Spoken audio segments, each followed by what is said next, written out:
आज आपण मेथीचे धपाटे करणार आहे। त्याच्यासाठी मी मीठ, मिरची, कोथिंबीर, जिरे आणि 2-3 कांड्या लसणाची घेतलेले आहे।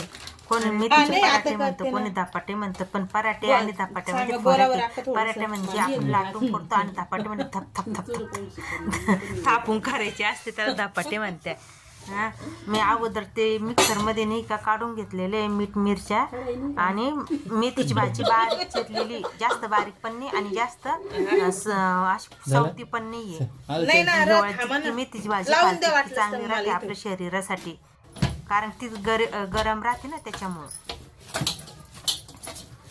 मी सगळं ज्वारीचे पीठ, डाळीचं पीठ आणि थोडं नॉर्मल गव्हाचं पीठ घेतलेलं आहे आणि मेथीची भाजी कढई घ्यायची छान।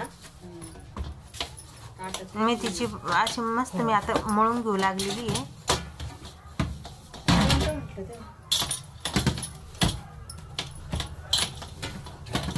आज माझी आत्या आलेली होती ना, त्याच्यामुळे मी त्याला खायसाठी स्पेशल मी मेथीचे धपाटे केलेले होते, करत होते।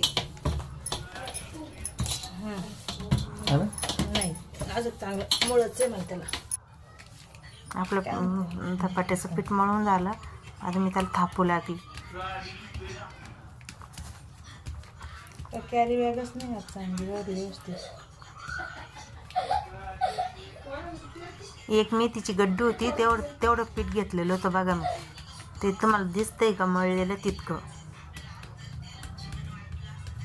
इतकं हिवाळा आला तरी पण मेथीची भाजी काही स्वस्त झालेली नाही आहे, 20 रुपयालाच आहे।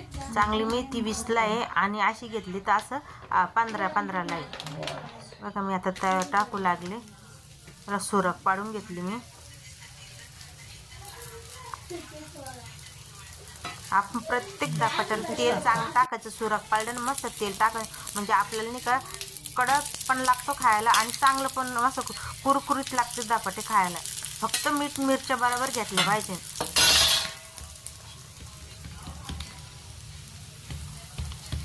मग भाजला आता आपलं धपाट, आता देते मी अक्काला खायला, तर अक्काला कसं झालं म्हणून।